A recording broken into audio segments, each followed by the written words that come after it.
तर नमस्कार मित्रांनो, आपण पाहत आहे बाजार तडका. आजच्या व्हिडिओमध्ये आपण भारतातील मोठ्या बिझनेस आणि मार्केट अपडेट्स पाहणार आहोत. आज आपण एकूण 6 टॉपिकवर चर्चा करणार आहोत. तर पहिला NHPC वर्सेस HCC आर्बिट्रेशन निर्णय. दुसरा IDFC फर्स्ट बँक 590 कोटीचा फ्रॉड. तिसरा एअरटेलची 20,000 कोटी NBFC गुंतवणूक.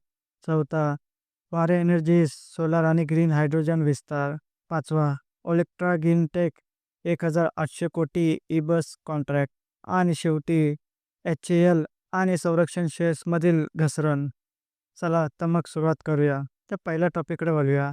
21 फेब्रुवारी 2026 रोजी NHPC लिमिटेडने जाहीर केले की आर्बिट्रेशन ट्रिब्युनलने हिंदुस्तान कन्स्ट्रक्शन कंपनी म्हणजे HCCच्या बाजूने निर्णय दिला आहे.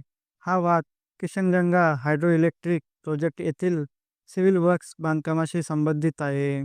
तर ह्या निर्णयात काय दिले आहे?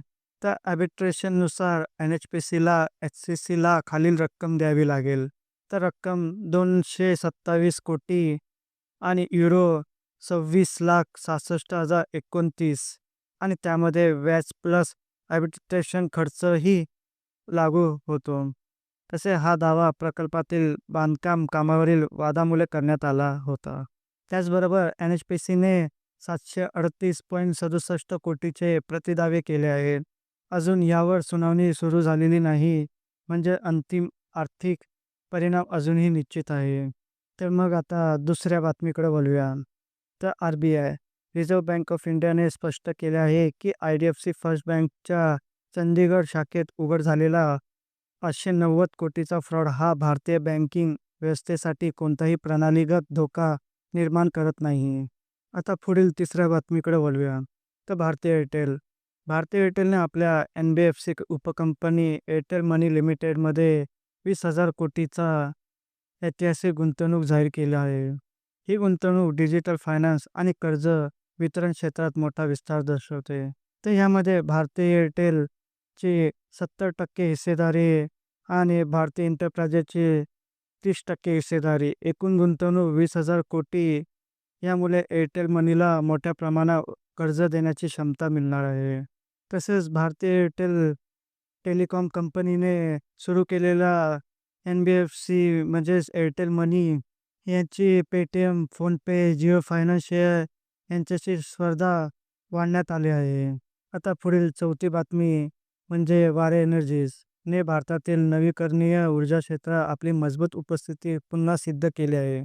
कंपनीला मोठा सोलर मॉड्यूल सप्लाय ऑर्डर मिळाली असून ग्रीन हायड्रोजन प्रकल्पातही महत्त्वाचे करार झाले आहे. तसेच कंपनीला 500 मेगावॅट सोलर मॉड्यूलर ऑर्डर मिळाला आहे. आणि त्याचबरोबर वारेच्या उपकंपनीमार्फत ग्रीन हायड्रोजन क्षेत्रात 2.5 मेगावॅट इलेक्ट्रोलायझर आणि 15 वर्षाचा EAAS energy as a service करार झालेला आहे. आणि 50 मेगावॅट सप्लाय MOU अतिरिक्त क्षमता. आता पुढील बातमी म्हणजे पाचवी. ओलेक्ट्रा ग्रीनटेकने मोठी कामगिरी करत Telangana state road transport corporation TSRTC साठी इलेक्ट्रिक बस पुरवण्याचा 1,800 कोटीचा कॉन्ट्रॅक्ट जिंकला आहे. हा करार कंपनीच्या उपकंपनी EV ट्रान्स प्रायव्हेट लिमिटेड मार्फत पूर्ण केला जाणार आहे. तसेच हा ऑर्डरचा तपशील पाहिला तर एकूण बस 1,085 इलेक्ट्रिक बस, 1,025 नॉन AC बस आणि 60 AC बस. तसेच हा करार 12 वर्षाचा GCC म्हणजे ग्रॉस कॉस्ट कॉन्ट्रॅक्टनुसार 20 महिने असणार आहे. आता पुढील शेवटची आणि महत्त्वाची बातमी पाहिली तर HAL कंपनीला आज 23 फेब्रुवारी 2026 रोजी कंपनीचा शेअर सुमारे 4 ते 5% घसरला आणि इतर संरक्षण कंपन्यांचे शेअर्सही दबावाखाली आले. या घसरणीमागे मुख्य कारण म्हणजे तेजस लढाऊ विमानाशी संबंधित घटना आणि त्यानंतरची बाजारातील प्रतिक्रिया. तर कंपनीत काय घडले? तर प्रशिक्षणानंतर लँडिंग करताना तेजस विमान रनवे ओव्हरशूट झाले. प्राथमिक अहवालानुसार ब्रेक फेल्युअरचा संशय व्यक्त करण्यात आला. सुरक्षिततेच्या कारणास्तव सुमारे 30 तेजस विमानांचे तात्पुरते ग्राउंडिंग करण्यात आले. पायलट सुरक्षितपणे बाहेर पडला, तर ह्या बातमीमुळे गुंतवणूकदारांमध्ये चिंता वाढली आणि शेअर्समध्ये 4 ते 5% क्रॅश झाला. तर मित्रांनो, जर तुम्हाला असेच मार्केट अपडेट्स मराठीत हवे असतील तर व्हिडिओला लाईक करा, चॅनलला सबस्क्राईब करा आणि बेल आयकॉन दाबायला विसरू. पुढील व्हिडिओमध्ये पुन्हा भेटू. धन्यवाद.